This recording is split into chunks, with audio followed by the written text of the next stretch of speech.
I am not a cradle Methodist. I began as a Lutheran boy, Trinity Lutheran Church on Long Island, which was my home.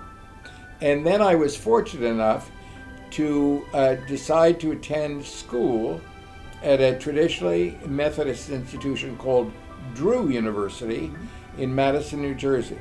So while I was there, I happened to meet this young woman whose name was Johnny Ashby, or Joan Ashby. She came from the Northwest and a good old-fashioned Methodist family.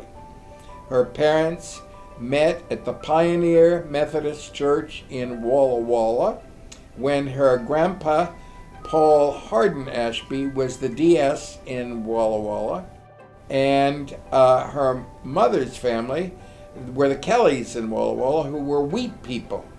And her grandpa Kelly was head of the Walla Walla grain growers. When I started dating this young woman, she and I would go to church together every Sunday.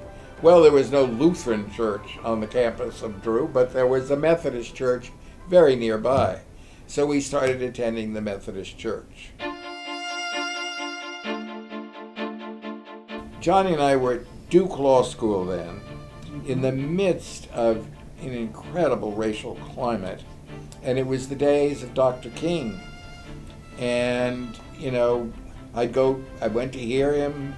I became very involved in that movement. And Duke at that point was a segregated white school, Southern school. And so when I was at Duke Law School, I was part of a special committee that was attempting to integrate the school. And the stalwarts of that whole movement, clergy involvement in that effort was huge. And foremost were Methodist Church people. We moved out here and got in the clutches of great-grandma and great-grandpa, Paul Hardin Ashby and Tressie Flesher Ashby, and of course we joined First Church. So the social creed was what attracted me, and also the emphasis on the church was so involved in our lives. And, they were the pioneers in education efforts, hospitals, homes for the aged and infirm. First ones started here were the Methodist ones. They were at the cutting edge of everything that I thought was important in society. And then, as I told you, Tressie Ashby's great distress was that her darling granddaughter had married a Lutheran. Well, then, thank God, she turned me to a Methodist. And then Bishop Palmer named me as his chancellor, which meant, honest to God, he didn't make a move without me. And I was just this wet behind the ears kid lawyer. And then he would have me sit next to him at conference and assist him in parliamentary rulings.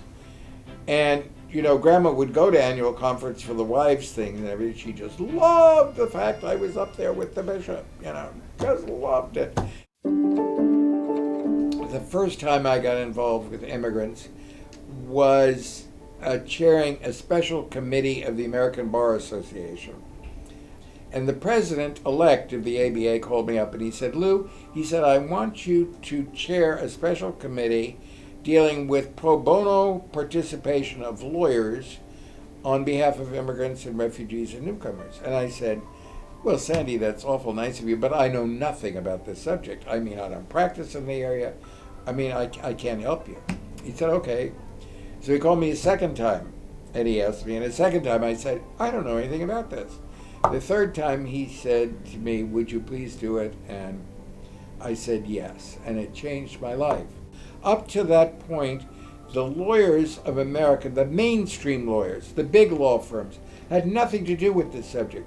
It was all done by small law firms, some of which are called notarios, who were not very good at it. So I was permitted to make pro bono grants to state and local bar associations to have them develop corps of lawyers to help these people in the immigration process where they are not entitled to lawyers, and most of them are poor. Many of them are children, Right. 5-year-olds put into a immigration court. That meant that a big law firm in Chicago or Washington, D.C.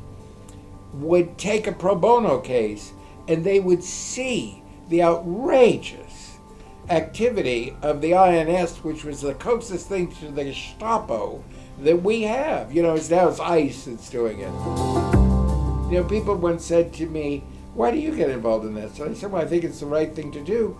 But, and they said, well, particularly, who would put their child on a boat or a train or a plane or something at age 13 to come to a place with $50 in their pocket? And I said, well, I'll tell you who.